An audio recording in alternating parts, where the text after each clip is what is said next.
Right there, Corey, on the floor. Oh, for Christ's sake.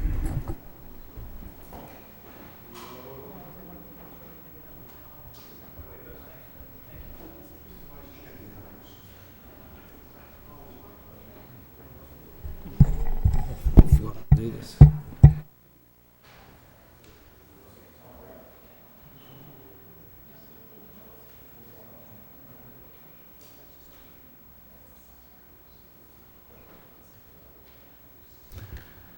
Okay, welcome folks, good evening. This is September 28, 2009. This is a public hearing for the City of Lowell Zoning Board of Appeals. There are several petitions on tonight, and we'll take them in order. In the event that anybody wishes to address the board, please state your name and address for the record so we don't have to interrupt you. Thank you very much. The first matter is ZB 2009-37, a special permit and variance request by Miroslav Kobylinski, 161 Lakeview Ave. Would a representative of that petition please address the board? Hearing and seeing no representative of the petitioner, that matter will be tabled for now. In the event that the petitioner does show up before the end of the meeting, we will hear from that petitioner. We're going to move on to then ZB 2008-24, the administrative review of previously granted relief, Splash Media Group, 41 Mile Ave. This is a billboard that was constructed in a regional retail district. Mr. Leites. Mr. Chairman, members of the board, George Leites, Jr., 133 Market Street, Lowell, and I'm here this evening with Mary Burns, who's the principal of Splash Media. Proudly to say that we have a board up finally. I think hopefully most of you have seen it, but in the event you haven't, if I may come in, sure. I'd like to give you a picture.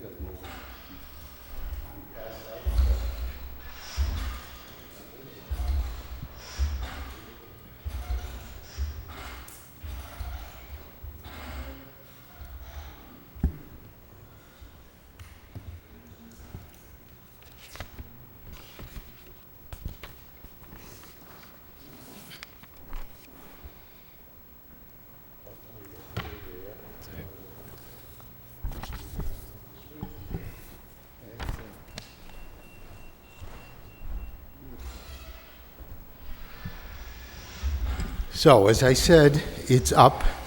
I believe the building commissioner and a number of people have had an opportunity to go up and take a look. I took the opportunity, as I'm sure you would expect me to do, to go back and look at our decision and the conditions that the board asked us to do in the process of taking care of putting up this sign. And I think if I can just quickly mention them, I'm sure we can comment on them and let you know. Requested special permit was granted according to the vote noted above with the following conditions. Number one, a regular maintenance program for the sign and supporting pylon to be established. Obviously, it's just completed now, but Mary has in fact put together a regular maintenance program that we can submit to the board at some point to the secretary, showing you what that maintenance program will be. The maintenance program shall include the installation and upkeep of fencing and landscaping to maintain the visual, to minimize the visual impact to the surrounding neighborhood. If you've been up there, you'll see that.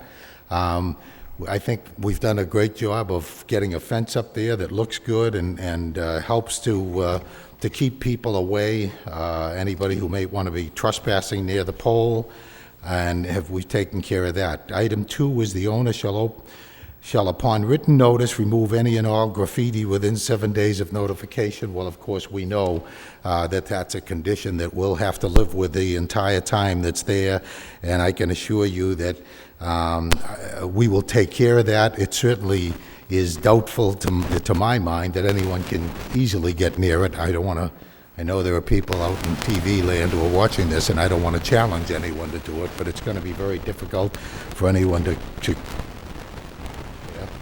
The ladder in the structure is to be placed so as to face away from the surrounding neighborhood and toward the adjacent highway, Route 3. It absolutely is. It's on the, what I would call, backside, not facing the neighborhood at all. and facing almost towards the highway. I say almost because it's not directly at it.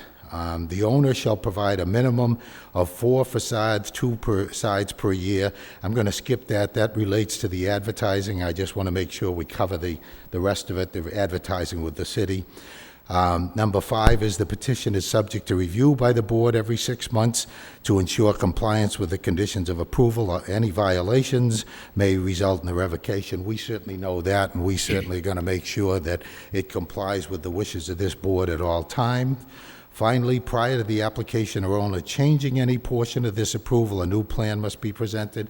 Obviously, we're not ready to do that now, so I'm just going to skip that. So let me go back to item 4, which says the owner shall provide a minimum of 4 faces, 2 sides per year, for the duration of 1 month per face, to the city of Lowell at the city's direction at no charge to the city. Advertising events are to be coordinated through the office of the city manager and cultural organization of Lowell. Cool. Well, as I'm sure many of you are aware, this has been somewhat in the news lately because there are some neighboring towns and places that are considering putting billboards up as well along Route 3 and other locations. We made it clear right from the outset that one of the conditions that Mary wanted very much to do was to help the city in promoting the city, and we think that that's probably the most significant thing that we can do along the lines. I mean, I've heard numbers of $5, $10, $15, $20,000 being offered to communities to do that on a yearly basis as some sort of a whatever. Well, first of all, we're paying, or Mr. Doyle, who's also with me here tonight, is going to be paying a pretty substantial amount of real estate taxes on the sign. But secondly, in addition to that, Mary is working or going to work out a program, and if you don't mind, she unfortunately couldn't get this any sooner than now, but she has on her little computer here, if she can approach Mr. Chairman and show you the first sign that's going to go up once we get to that stage is going to go and promote the city of Lowell. By the end of the week? She's having the graphics prepared now, and I just can't wait to get that out and around so that we can use that. I can tell you right now, I don't know how many of you were on the board at the time the Target project was approved. The good news is, not only, as most of you have seen, I'm sure the building is 98% up. In fact, it's going to be opening officially in 2 weeks. So obviously we want to bring people into Lowell off of Route 3, and although Mary hasn't gotten any commitments yet, that's the kind of business she wants to bring into the city, is to be able to advertise those kinds of folks. So that's about all I have to report at this time. Oh, I did one other thing that I think you should know. Mary has volunteered on her own that she will keep a schedule of what her future anticipated advertisers will be over, let's say, the next 3 or 4 months, so that everyone in the city, this would be the city, either to Cool or to the city manager's office, so that they'll know what she intends, what people she has for advertisers, and that'll of course be part of what she'll be working out along the way in trying to get the time and the advertising for Cool and from the city manager's office for the city. So I asked Mary if she wanted to say a couple of things, if you don't mind. Sure. Mr. Chairman, she'd like to. Hi, for the record, Mary Burns, 90 Livingston Ave, Lowell. First, I want to thank this board for your support in this project. Being the first one in 20 years was not easy to do, but we got it built. The response from advertisers, or in companies, I should say, up and down Route 3 has been unbelievable. It's just right now getting people scheduled and on it, but for the next month, it's going to be just this billboard for the city of Lowell as my welcome to the neighborhood, basically. And my commitment to this city is, should never be questioned by anyone in this board or anywhere in this building, because I am committed to helping Lowell promote itself. And unfortunately, like it or not, billboards work. So hopefully we can drag some people off the highway and into our great downtown and neighborhoods and get people to spend some money here. But before I close, I just want to thank this board for your help and support. And I really want to thank Bob Camacho and the building department. They've been wonderful to work with. And as a taxpayer and resident of this city, I'm very proud to say that they were terrific to work with, and I thank you, Bob. Mary, do you have, one question, do you have a liaison that you deal with through the city manager's office? We have no communication, from them, so we're not even sure, except for what you just told us, how, how you facilitate the advertising for the city? According to the agreement, my deal was to go through Cool, Okay. and I will, now since the board is up, because I was not really sure when it was going up, and basically, the lights will be turned on this week, that's how new it is. So I will be getting in to meet with them and get the dates down that they want to advertise their events, so I have time to get the vinyls printed and posted. Okay, now will the advertisement go both ways, north Both and ways. south? Great. Yes. So there's two sides, 2 months on each side, Great. okay? Okay, thank you. Thank you. Chairman, may I? Sure. One question for the petition. Actually, it's probably a double question, but what is the status on the LED? And is there any movement as far as the state statutes are concerned? Because one of the things I am absolutely in favor of, and I know you did allude to it, is when that has been approved and in place, we would have an Amber Alert here in the city. I hope to have a petition before the board sometime prior to the spring to move with that. And my commitment then, what we can do with LED will knock the socks off this city.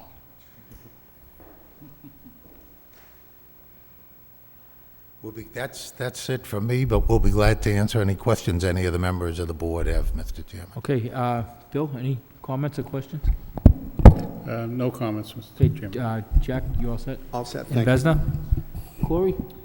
Yes, through you, Mr. Chairman. I would like to comment. I was out at the property this afternoon, actually, and Mr. Doyle was luckily on hand on the premises, so I did get a tour of the project, and I would like to urge my colleagues that this is a first-class project. The petitioner certainly lived up to all their obligations and then some. I mean, this is a sound construction built is like nothing I've ever seen. It's very, very secure, which was an issue for all of us, I know. And the trade-off, what community is going to receive for this, I think, goes far beyond what we could have done anything financially. And as Mr. Knox stated, I look forward to your LED Amber Alert as well, and I anxiously await that. So good luck and great job. Thank you very much. Okay, Kevin?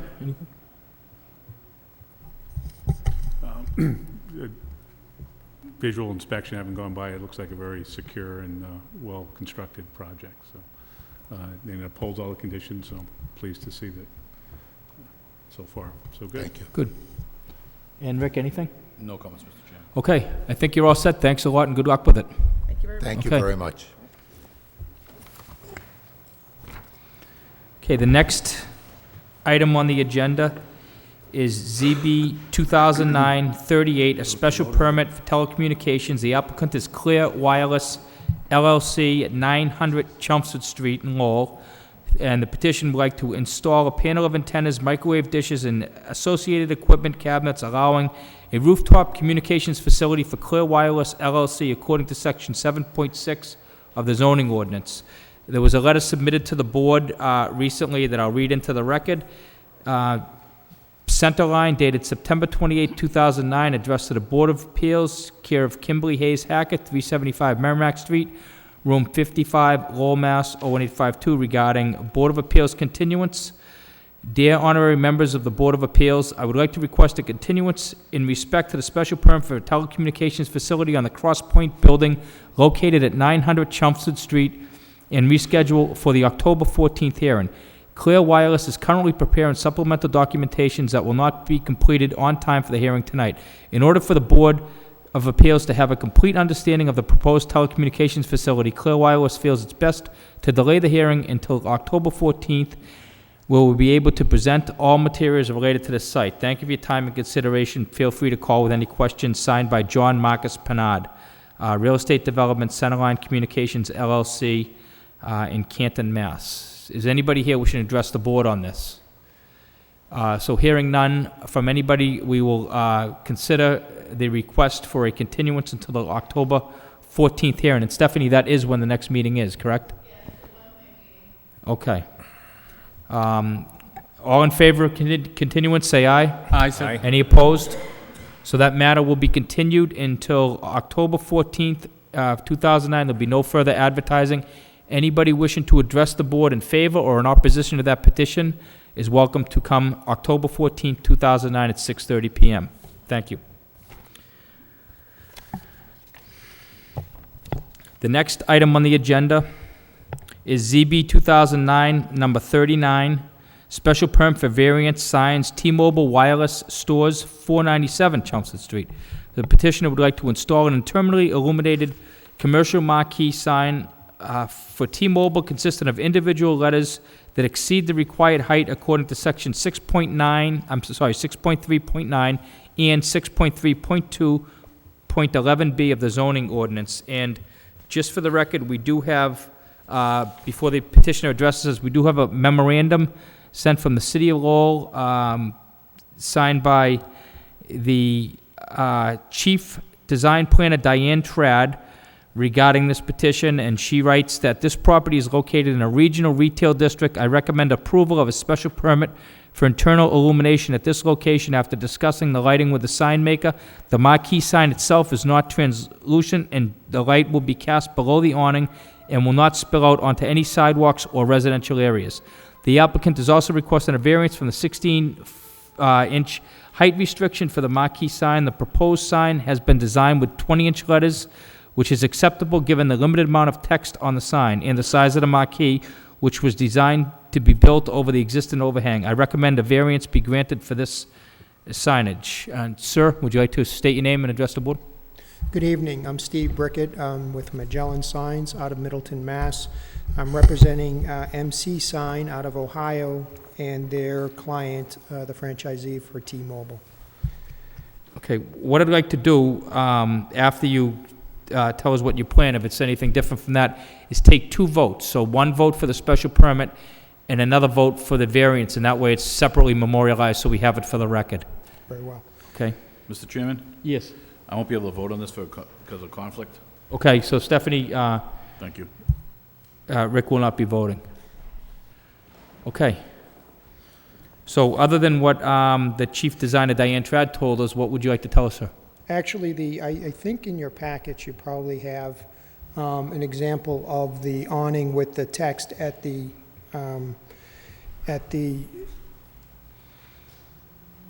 required size versus the size that we're asking for. And I think you can see that in this particular situation, the size text makes a big difference for the safety of that intersection. The text, as it's required in the bylaws, doesn't allow for quick visibility and quick reaction to the traffic in the area. So that's partly why we wanted to have it a little bit larger. And actually, I have to correct one thing. The letters are a little bit larger than 20 inches. They're an increase of 20 inches. So that was that wasn't correct. When you look at the logo on the awning, the size that I have here is total of 36 inches, and that's from the top of the T to the bottom of the R in retailer. So the letters are actually smaller, but what I did was I encompassed the whole graphic in the one section.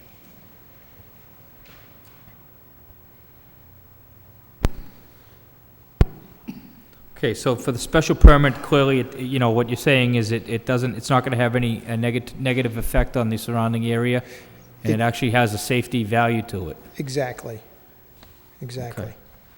So, procedurally, why don't we take that vote first? First of all, is there anybody here wishing to speak in favor of this petition? In favor? And seeing none, that portion of the public hearing is closed. Anybody here wishing to speak in opposition of this request? In opposition? And hearing none, that portion of the public hearing is closed. So we'll open up to the board for consideration and vote. Bill, anything? Just one comment, Mr. Chairman. I think it's a good plan. Obviously, that building's been vacant. It's a highly traveled area. There's no opposition here, either residential or commercial, so I would fully support the petitioner's request. Okay. And Jack? And Vesna? Well, given that this is a residential, the retail kind of business, and I see the need for having this area developed and leave it vacant. It's not good for the city, and it's not good for the area. So I don't see the illuminating that area is a detriment to the neighborhood. Therefore, I support it. Thanks, Vesna. And Corey? Yes, through you, Mr. Chairman. I'm in agreement with my colleagues. This was formerly a kitchen, I believe, that's been dormant for some time, and it looks like the previous tenant wasn't too concerned with the exterior, it looked like. So I think this is going to beautify that corner very, very nicely. And as the other board member stated, it's a high-traffic area, no opposition. So, yeah, I certainly support the petition. Thank you very much. Thanks, Corey. Kevin? Thank you, Mr. Chairman. Through you, questions of the applicant, and just a comment. The majority of the sign is black, that's correct? That's So correct. the only illumination will come through the letters themselves in the proposed sign? Well, actually, the illumination, as it's drawn right now in the schematic that you have, actually shows the illumination going out towards the face of the awning. But after my conversation today, what we've done to try to minimize the impact of any light coming from the awning is to actually have the lights come down onto the walkway around the building, and to illuminate it that way. So it'll limit any light that's escaping through the awning itself. So they'll actually be pointed towards the ground? Dude, we're going to illuminate have them the point towards the perimeter ground. of building. Right. Good. Well, I think that's a good design feature, and because of the dark background, I don't see a problem with light or anything. It's a good proposal. Great, thanks. Okay, so I need a motion to approve a special permit. Mr. Chairman, I'll make a motion to approve the special permit for illumination. Second the motion. Okay, Stephanie, roll call, please. Approve. Approve. Approve. Approve. Approve. Okay, sir, you've been unanimously approved for the special permit related to 497 Chelmsford Street and the sign that you're requesting. Would you like to address the board regarding the variance? The variance is for the illumination of the awning, and the variance is for a safety feature for the area and for around the store. The store is in a unique location. It's in a five-way intersection, and we believe, again, for the illumination as a safety feature.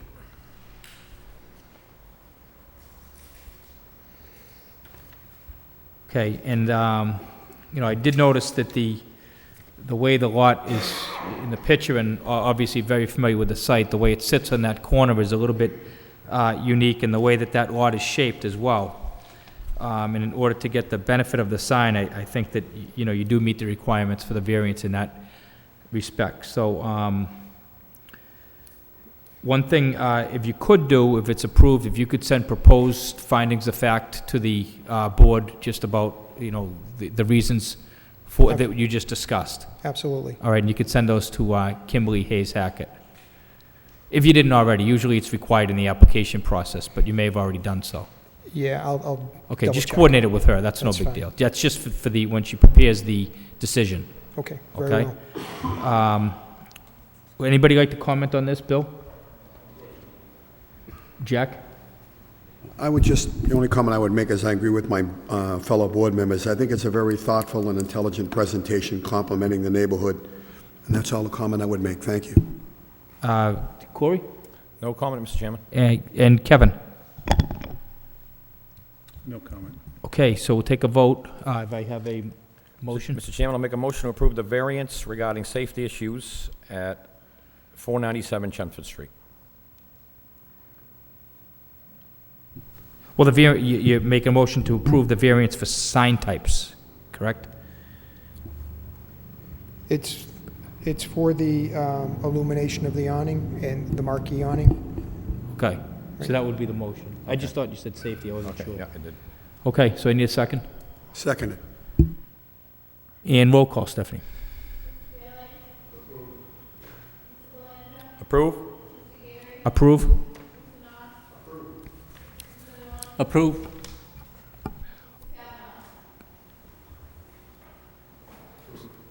So you've been unanimously approved. If you could come up and sign this petition that you handed in and hand it over to Stephanie, I'd appreciate it. Thank Thank you very much. You're approved for both.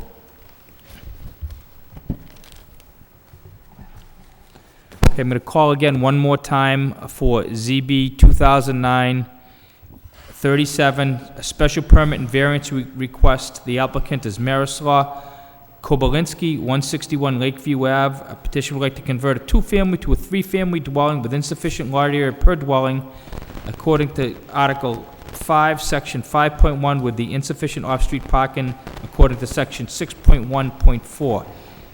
Is anybody here wishing to address the board on this petition? Is the applicant here? Bob, have you heard anything from the applicant in this regard since the last meeting? I did speak with him, and I visited the site, Yeah. even through the building, but beyond that, no. Okay. So it could have been a misunderstanding. For now, we'll just,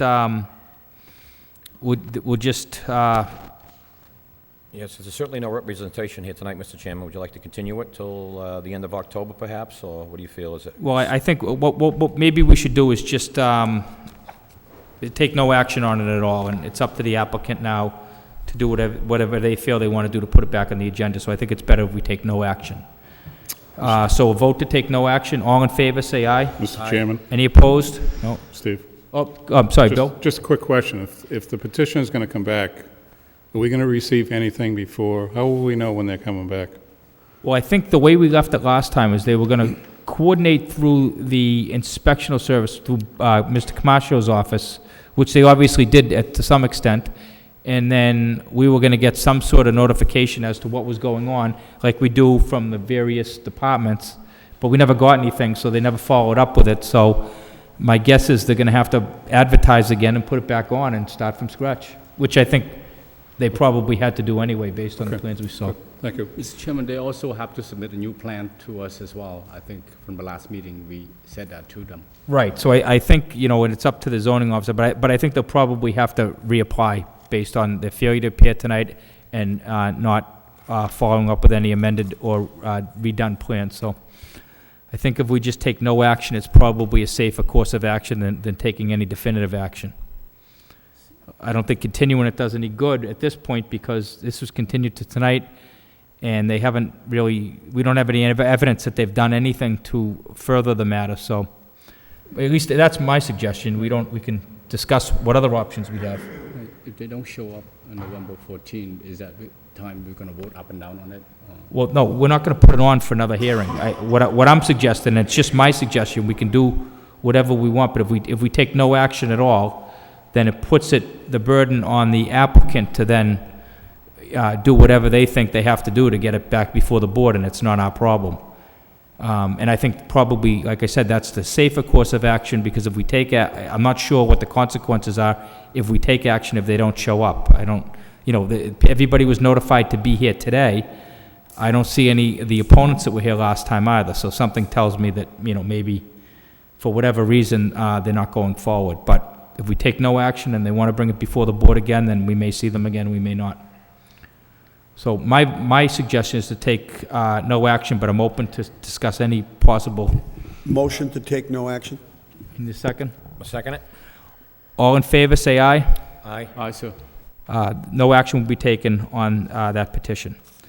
So that closes our list of petitions for tonight. We have a scheduled discussion and presentation by George Porakis, who is the Planning and Permitting Director for the City of Lowell, Department of Planning and Development, relating to the concerns, issues, and updates of the sign code and regulation of the city's zoning ordinance as requested by the City Council Zoning Subcommittee. So, George, you ready? Yes. Okay. Some of this is slight edit of the document that I passed, I put in the packets a while back. Some of this is a little bit new.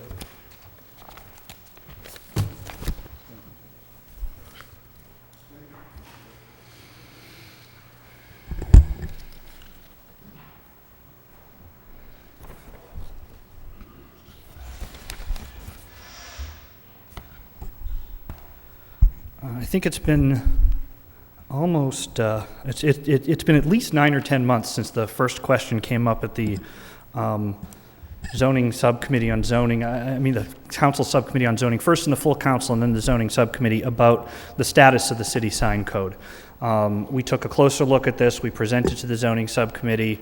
I had the opportunity to meet with Chairman Geary in May to discuss this, and we agreed at that point that I would come back and work through some details and then come back and talk with you about what's going on next. For those that may not be aware, we did a full top-to-bottom rewrite of the zoning code in 2004 and changed significant things about the way the code worked to make it more responsive to the character of the city's neighborhoods, but we did not touch the sign code when we made that change. The sign code was from 1980. It remained significantly intact from the 1980 code. All the definitions, all the sign types, all of the categories stayed the same. The exception that we had to convert the old zoning districts into the new zoning districts, so we tried to convert that as closely as possible because we changed the names of all of the districts at that point. And we also made a clarification on the legality of election signs, which has been a topic of some conversation for a while, but our existing code's prohibition on the time frame for election signs was inconsistent with case law, so we corrected that. But otherwise, the code remained essentially unchanged.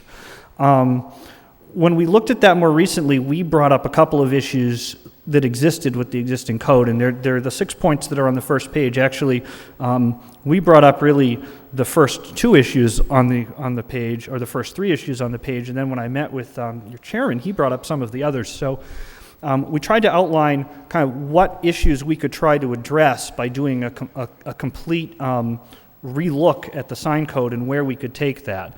The first on those issues is clarifying the city's intention for neighborhood character. To some extent, the code doesn't necessarily completely succeed at doing that right now. One of the best examples is that our regional retail district, which is our commercial automobile strip development district, and our neighborhood business district, which is designed for sort of the walkable neighborhood centers.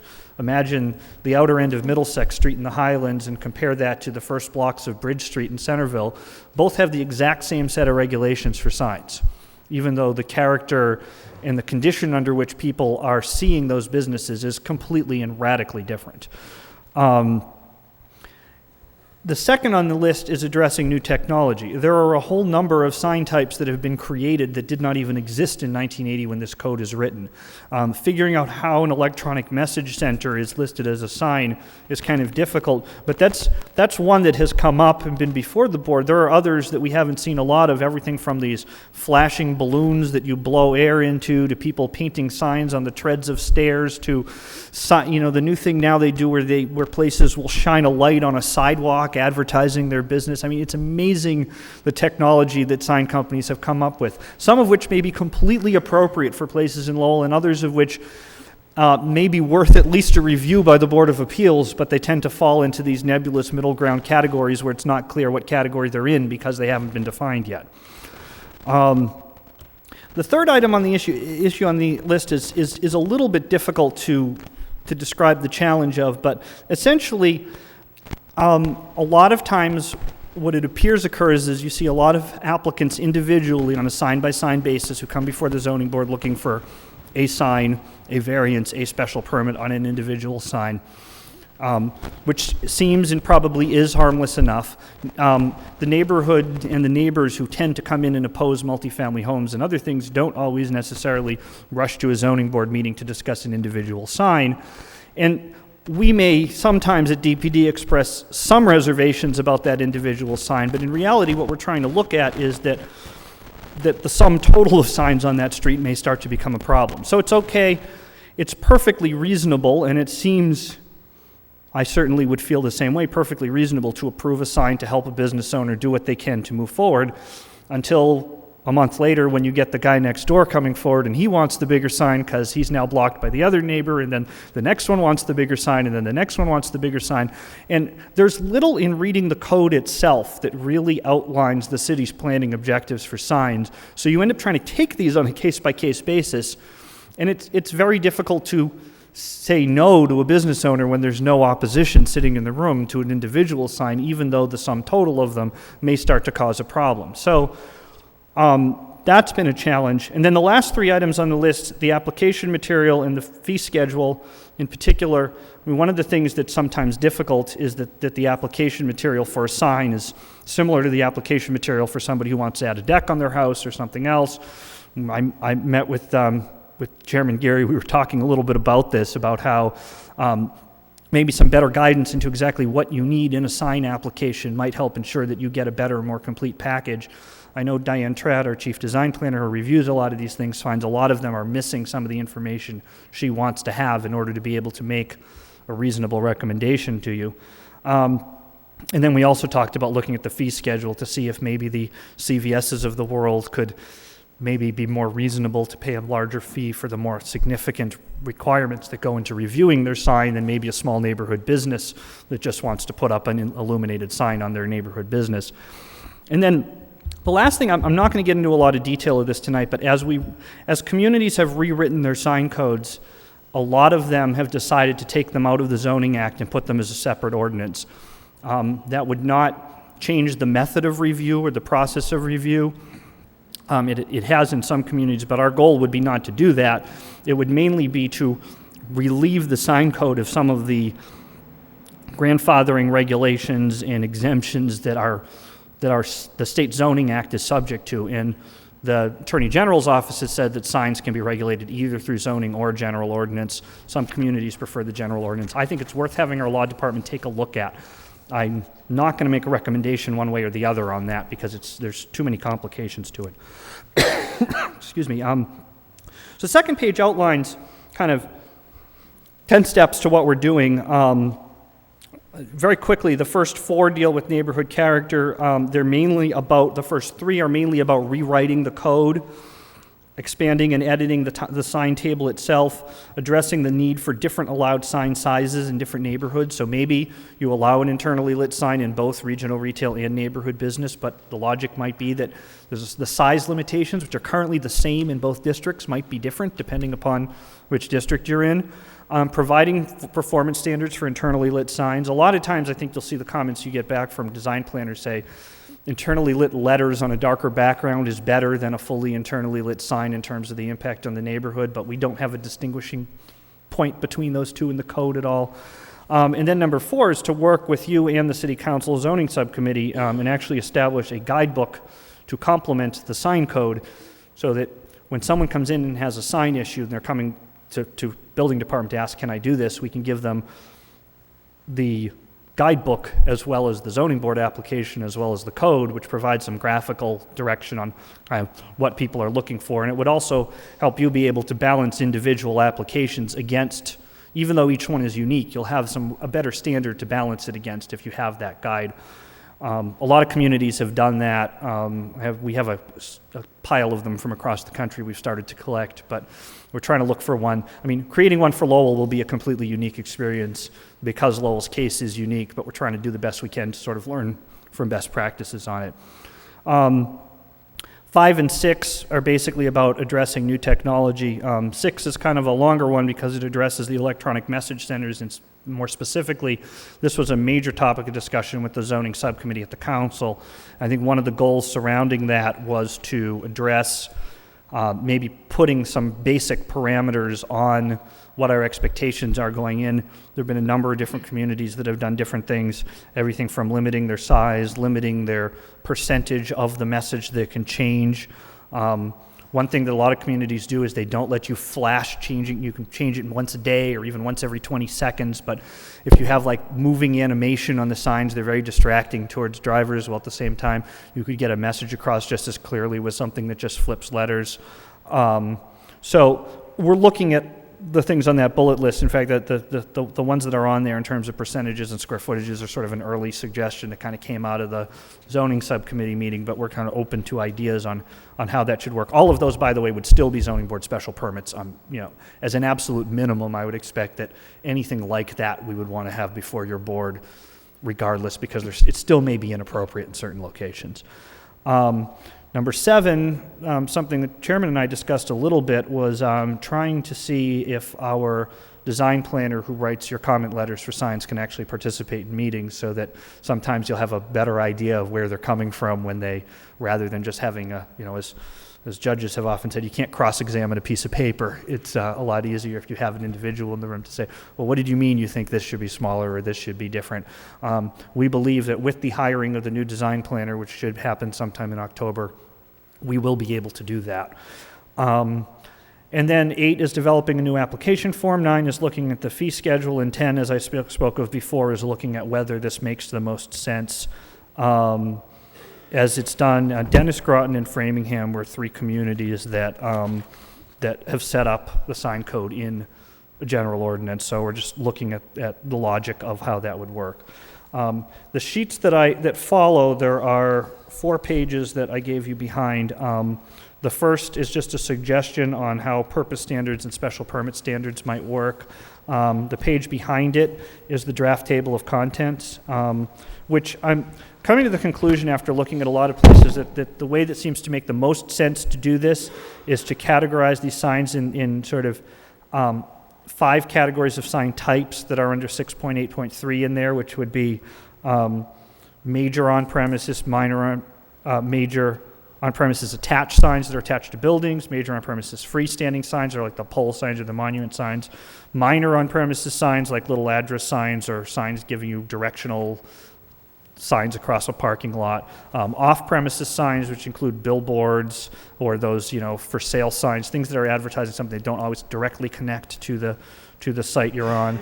And then the list of things that are prohibited, which are the same things that are prohibited in the current code, things that bother traffic, signs that flash or move too much. There's a standard in the existing code for things that are not allowed. And then the 2 below, which would be defining illumination and then defining the type of sign copy, the type of message, whether it's static or moving or changeable, manual or changeable electronic.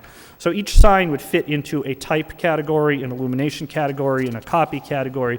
And if any of those triggered a special permit, you'd have to go to the zoning board for a special permit. And if any of those were not allowed, you wouldn't be able to do that in that particular district. Now, I started to try to make a chart listing all these types, and it immediately became completely unreadable and illogical and didn't make a whole lot of sense. So what I have moved towards as a general idea is what's on the last page. If you skip the little chart page in between, what's on the last page, which would be to actually create a single sheet of paper for each zoning district that describes what you can or cannot do. And this has a lot of blanks and gaps, and even what's filled in here is just kind of language to just sort of be filler. But the general idea is if I walk in and I have a site that's in a neighborhood business district or that's in a traditional mixed-use district, I can open the zoning book to that page in that district, and it exactly tells me what sign types I can do, what sends me to the zoning board, what doesn't, what I can do in terms of illumination and what I can do in terms of sign copy. And you can always pursue the variance option, but the special permit option would be outlined here as it typically would be today, or the allowed by right sort of option. And then that would make it all clearer. And then each of these sign types, I have written a definition for each of these sign types, so you'd be able to go back and say, okay, a painted sign is allowed in neighborhood business. Well, what does that actually mean? Or a projecting sign or a roof sign is special permit. And then if in particular districts we want to add particular other criteria for that, it can be right on that page. So maybe a roof sign is only appropriate in neighborhood business if that roof sign is the only type of sign that works for that type of building. So you can set that, that's your special permit criteria, and you can review that case against that criteria because it's written right on that page. Maybe a completely different set of criteria is appropriate for a completely different district. So what I did, I'm seeking feedback to some extent. I put together this little chart, which isn't the greatest way to fill in feedback, but it could provide the opportunity that, if in a particular district there's a particular type of sign in one of these categories that you think either should be or should not be or should definitely be special permit or should be regulated more, to feel free to scratch out on this chart, kind of make sure this type here, or, make sure internally illuminated in urban mixed use comes before the zoning board or something like that. And, I welcome any notes on that, as well as anything else you want to give me, as well as any questions and thoughts on this process as we go forward. But the main thing is I wanted to make sure that as the body that, has been seeing and will continue to be seeing a significant number of the signs in the city, that we continue to sort of keep up to date on how this process is going as it's going, and I can have your feedback on whether or not things make sense. Thanks a lot. No, I think this is very helpful, George. It's very detailed as well, so it definitely gives us a lot to look at and digest and then get back to you with some feedback. I think one thing that's important, at least, I think the board members probably share this feeling, is that if we get a recommendation from whoever is the current or going to be the sign ordinance director or whoever it is, says the reasons they don't recommend it, what would be, and if they can't be here, what would be helpful to this board is, however, if you do approve it, the following requirements may help. So in other words, if they're not there and we're apt to approve a sign, we'd like to at least know how we can improve on the sign as it's proposed, rather than either just all or nothing, either deny it or approve it just as the petitioner is asking for it, because it doesn't leave us a lot of information to work with there, with those signs. I agree, and I think that being that we're sort of rearranging some of the ways some of the workloads work in planning and development, I do hope that the new person doing the design plan position, I expect will be able to make sure she spends the time really doing all of those pieces as well as all of the other things that are being done. Diane's basically been doing 2 jobs for a pretty significant period of time now. Yeah. We had someone very briefly in the job, and then he left, and now we're filling it again. We've made an offer to somebody who should be starting in October. As soon as she's on board, I'd like to introduce her to all of you, so maybe we'll try to get her to come to a meeting as well, and then after that, as we discussed, try to be sure that either she gives you a much more detailed explanation of proposed conditions regardless of her initial recommendation, as well as having her potentially be available for meetings when those issues come up. So that would help, because I think at this point, I mean, I'm guessing, but I would say 50% of the petitions these days are signs. So it's half of what we've done on this board. That may just be recently, but it appears, seems to me as though it's. I'll give you an example, Mr. Chairman. The next meeting is the 14th. There's 4 petitions, and they're all related to signs, so let that be an example for you. Through you, Mr. Chairman, if I may? Sure. One of the things that, a great point that the chairman brought up is the idea to get a comment if she can't be present. And there have been instances in some of the criteria for myself. I made some notes, and I agree with the chairman. This is tremendous, the way this was. You put a great deal of time and effort into this. But one of the things that I've noticed this board has done, we sometimes look at the specific impact of the petitioner's business. And I want to give you a classic example, and that would be Saints Medical Center. The recommendation at that time came from your department to not recommend approving an LED sign.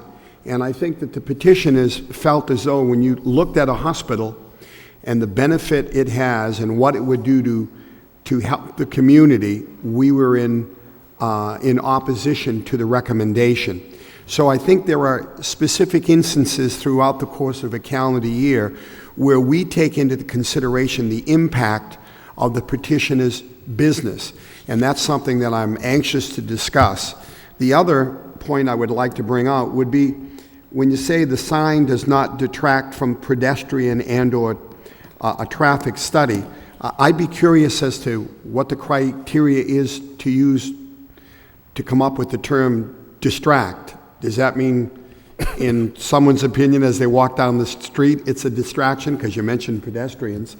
And those are some of the issues that I think I need clarity on, and I know would certainly help me from my position. Because it's, to be very candid, it's sometimes uncomfortable for me personally if I'm disagreeing with a recommendation, because I really feel strongly that the particular petitioner has valid reasons, and that's just my comments. Thank you.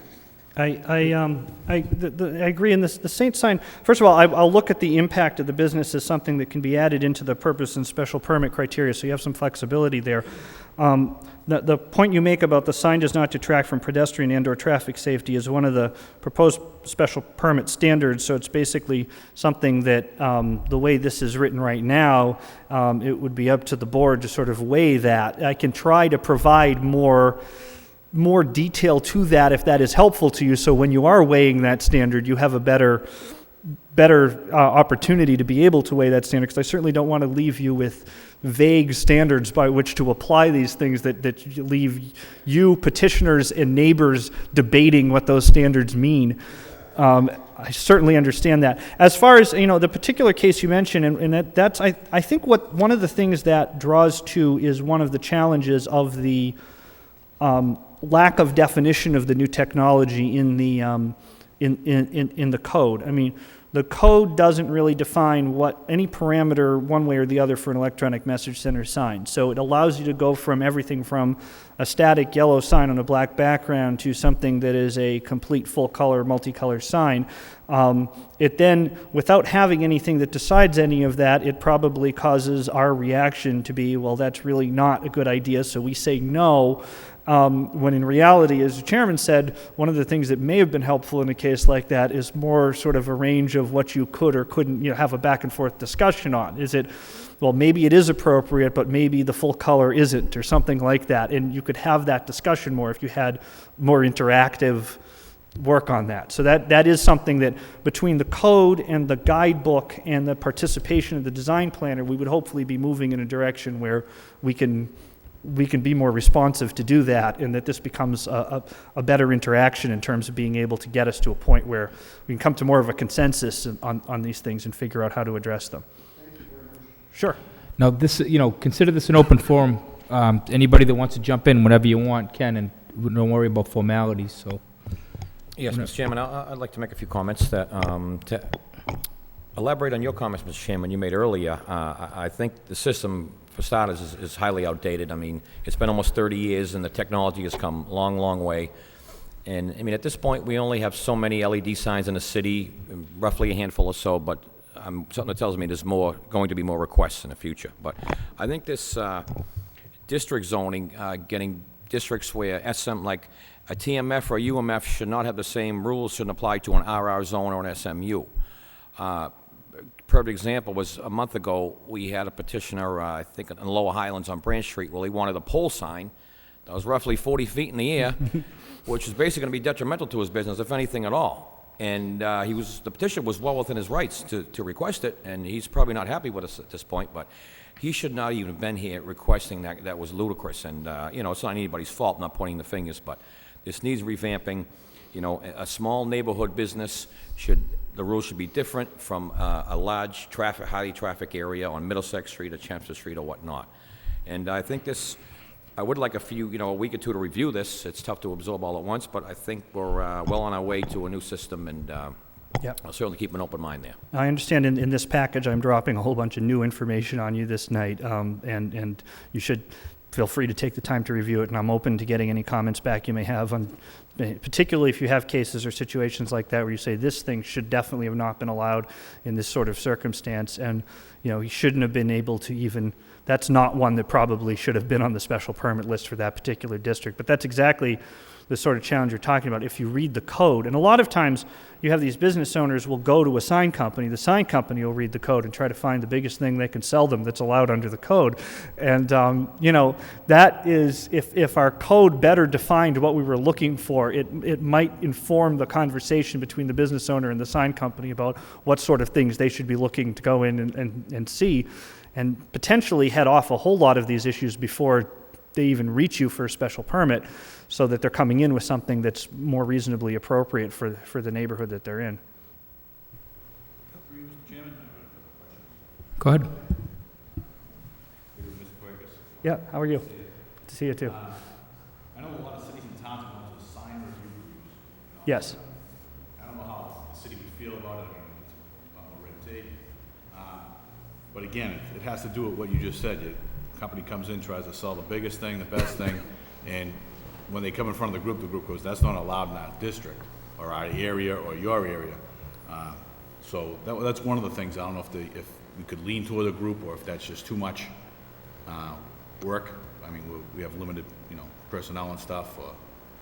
I mean, it's an interesting idea. You mean in addition to coming for the zoning, either before, yes, or, I mean, we have, like, with planning board, we typically, have some review of applications of, the larger projects before they reach the board, so we have some internal review. I mean, there's the possibility, it would require a little bit of organizing, but there's the possibility that we could, you know, the design planner could coordinate some sort of a group to do some sort of advisory recommendation to you. Yeah, just a small thing where you would hold a meeting with, you know, the prospective sign person, just to let them know, to help them out, instead of allowing them to venture down the road by themselves with the, you know, Yeah. the sign ordinance in their hand.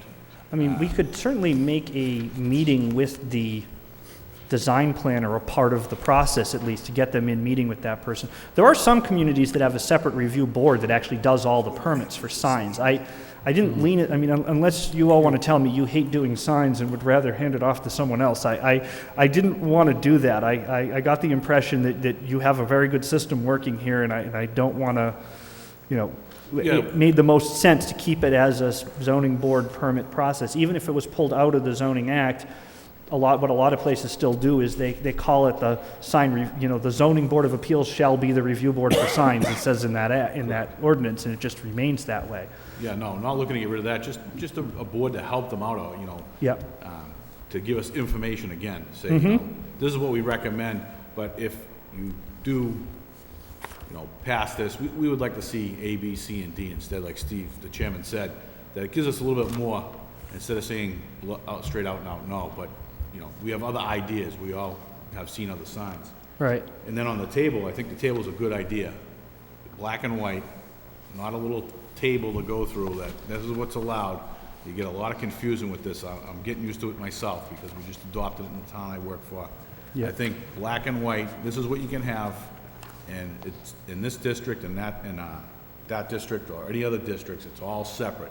It's not mingled together, so it can't get gray, you know what I'm saying? Yeah, I really hope that this system will be clearer to people, because they don't have to read the distractions. They can focus on their site. That's correct, their district or their business site. It also lets you, if you think there's a particular district or a particular area that, you know, this type of sign in this type of area is particularly detrimental and either shouldn't be allowed or in every case should absolutely come here and meet this particular standard, we can call that out right in that district section so that it's specific to that zoning district. Yeah, correct, and that's what I like about that being the way, that table's set up that way.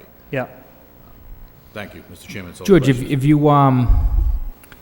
were here earlier, I don't know if you were here for the Mile High, the billboard review. I did not make it. I was running a little late. Okay, but that's just something that, I forget what the position of the DPD was on that, or at least a sign. I don't remember, but it was approved, and it was, you know, at least I think in just about everybody who has seen it, their position, it was done very well. It doesn't really impact the neighborhood of Lowell. It's right on the fringe of Lowell and Chelmsford, and the city stands to benefit a great deal from the free advertising that we're going to get, much more than any other community gets financially in these things. In the smaller signs, in the smaller letter signs that, not flashing, I agree that the flashing really doesn't work for most areas. But if people are coming before us with those signs, the larger signs, wouldn't it make more sense that if it's going to be approved, to get some benefit out of it for the city, some advertising, some, you know, public service message or something like that? I mean, could that be incorporated into the ordinance where any sign beyond a certain size in a certain location, if approved, whether it's by the board or by, you know, on its face, shall donate or offer public service messages to the city of Lowell for a period of time or a certain amount of hours? I'm just thinking that technology is changing, and we're seeing more and more of those come before the board. So if the whole idea and the whole concept is to make the city a better place, if these signs are being approved, why not incorporate some of that into what they're required to do? I don't think it would run into a lot of opposition. Yeah, I don't think, off the top of my head, I don't think there's a reason you can't do that. So, I mean, that's certainly a possibility. If someone has anything that's changeable, that's automatic changeable copy, like an electronic message sign, to say that, you know, a certain percentage of their copy would be something that, you know, as long as someone at the city eventually would have to coordinate what those messages are and who they're given to and when, but as I said, we only have a handful of them, and if they're a reasonable number and we wanted to say, you know, at certain points every year you have to put a public service message on it, Since we're in a position where in the code, we could allow them not to put this up at all, it seems to make sense that we should be able to have some control over that. As a reasonable condition Mm-hmm. for a special permit or a variance. We'd have to look a little bit further into it. Sometimes there's some dicey questions about regulating content on signs, but I think that should work. I mean, it makes some sense to look into. Even if you put it in a general sense, shall contribute certain amount of public you can define it so generally as Right. public service messages. We're not saying that, and that could include, welcome to Folk Festival, welcome to Winterfest, welcome to, whatever Lowell is hosting in that particular period. I just think that if it doesn't cost the city anything, and the city stands to gain a great deal by it. I mean, I would think that the city has an incentive to actually allocate a person in charge of that until we can get, at least on a temporary basis, to get the benefit of it while it's out there. I mean, if we didn't put those restrictions or conditions on the billboard that was approved, they would just have the windfall of a billboard. And, we didn't know what we were doing, but we tried to just figure out on our own what we could get from that, and asked them to coordinate through, I think it was Cool. Cool. So something like that. We just need some guidance from the city as to what we do about that. Even that billboard, we still haven't had any guidance from the city as to what to do. We told them what to do, but we don't even know if Cool is on board with accepting that. Well, actually, I'll talk to them, because if we're talking about messages for events, they would be the one to coordinate some of that. And Right. see if that is something they would be interested in coordinating on a larger basis if more of these came forward and were, not quite on billboard sizes, because there aren't that many opportunities around to do that, but even on electronic message signs that have some changeable message.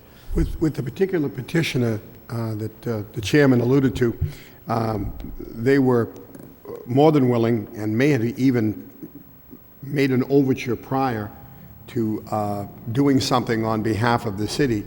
But I think one of the things that excited us the most about this was the potential for the board to convert to LED for the specific uses for Amber Alert, which everyone on this board is absolutely positively in favor of.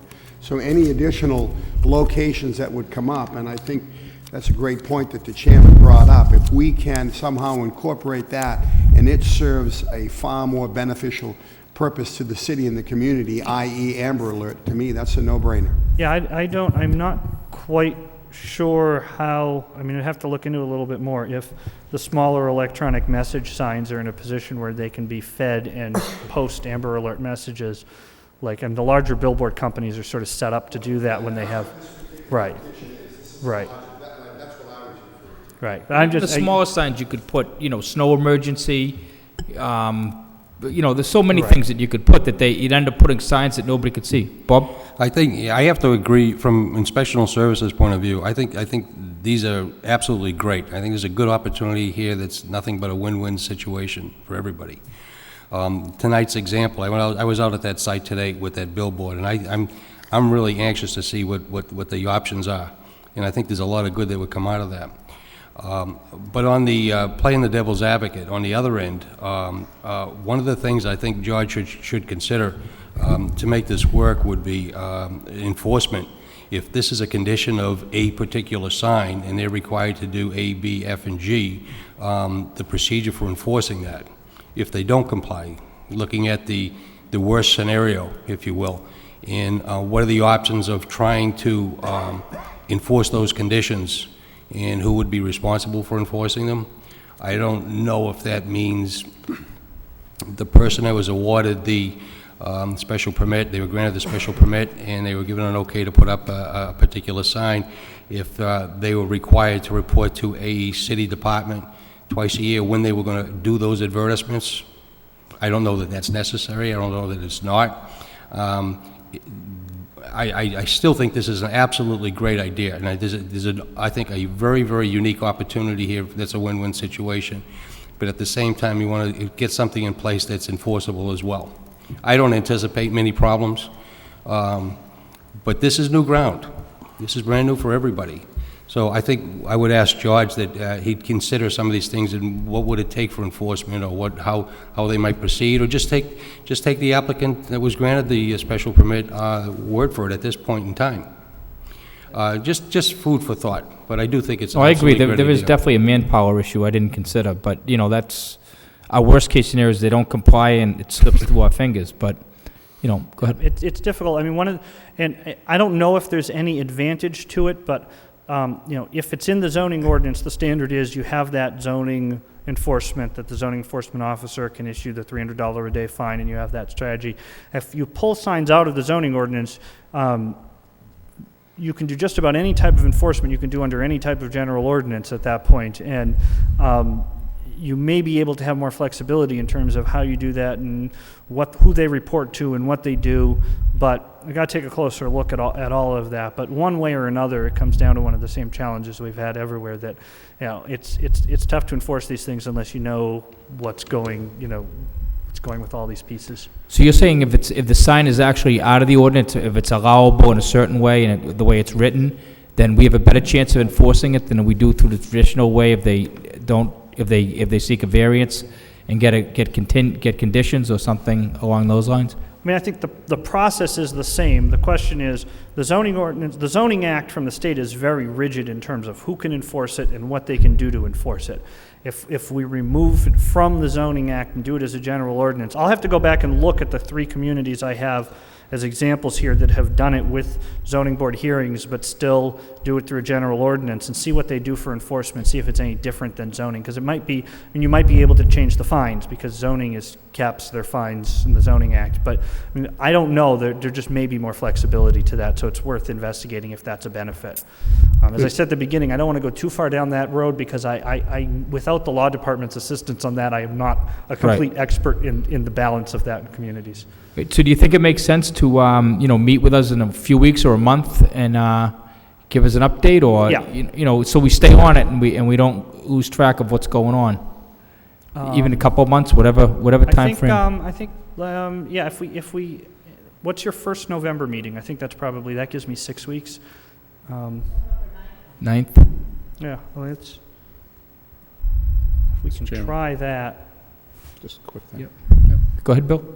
Just quickly, on the draft of 6.8, will that be in addition to 6.3?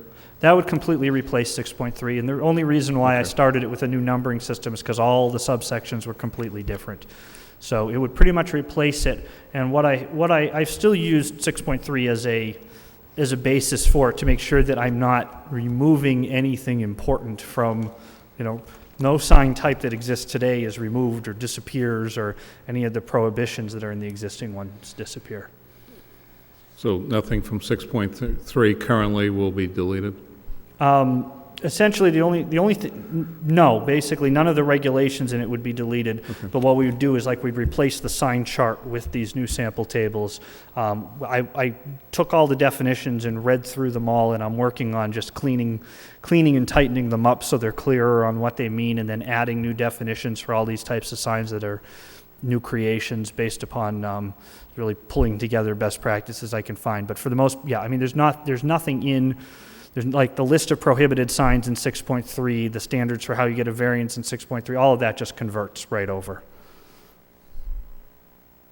I think we definitely need some changes with the signs, and this helps us a lot. It would definitely help if we get, somebody here, sometimes that if we're going to approve something they don't really recommend, maybe like you said, we can ask why, and between, that answer and the response from the applicant, maybe there can be a resolution, or it will give us a better reason to either deny or approve the sign. So, and we don't expect somebody here every meeting. I mean, we know that you're short-staffed, and at this point, we don't expect that. But any more feedback from your department as far as signs go would be helpful. Like Corey said, next week we have all signs. So usually they're not a big deal, but maybe 1 out of every 10, it's a sign that, we get a detailed recommendation to deny, and then the petitioner presents something completely different than what we expected based on the denial, and then we're kind of stuck starting new with that petitioner, with nobody here from the sign department, so. Right. Now, that process is part of what needs some work on this, and I think tightening up the application, providing some assistance, getting a more detailed recommendation, and then having the opportunity, even, you know, as we talked about before, if every applicant met with the person in our office before they came in here, that would probably also help, because it would clarify some of that process. I guess I want to, as I've thought through this, I think what may make the most sense is for me to give you, what I probably want to do is give you a mid-round update with some information late October, early November. It may make sense to go another 2 weeks out from November 9th, which would be the, or are you meeting in the 23rd, if that's okay? That's That's probably that's Thanksgiving Monday, week. Monday's the 23rd, yeah, okay. So if that's okay with you, I probably would aim for that. I'm just thinking through as I stand here what I've got to do and on what schedule. And I think what may make sense is what I'll try to do is give you a document by November 9th that I will come talk to you about on the 23rd. That way you have some makes time sense. to discuss it. Great. I think that George, makes maybe more so. sense. One more thing, Mr. Chairman, would be the fee schedule we know is way outdated itself. Yes. Where we have CVS paying the same amount of money for a mile-high sign as a small variety store hair salon wants to put in a window sign. So that certainly needs changing there too. Right, and the challenge is, to some extent, the fee schedule should address the level of review that is necessary to address that particular sign. At the same time, some of the, you know, the benefit should be in such a way that it can hit the people who are most able to afford it to some extent. So we're going to try to figure out how to craft something that's defined by sign type that hits that balance. And it's a little tricky, but we'll try to put something together. The ones that are more time-consuming should be more money. That's simple as that. So Yeah. we'll trust your judgment on that. Thank you. All right. Anybody else have any comments or Mr. questions? Chairman, I have just one more question for George. George, we have an ordinance that says when you come in to change the face of a sign, you still have to come back to the board every time you change it.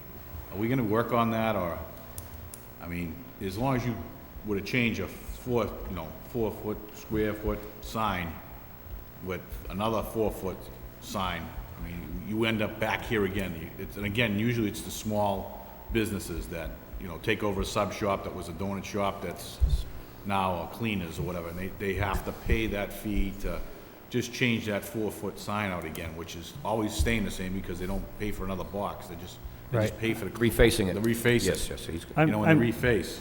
I mean, if you're comfortable not seeing those cases, it certainly makes some sense that going through that process may not be necessary.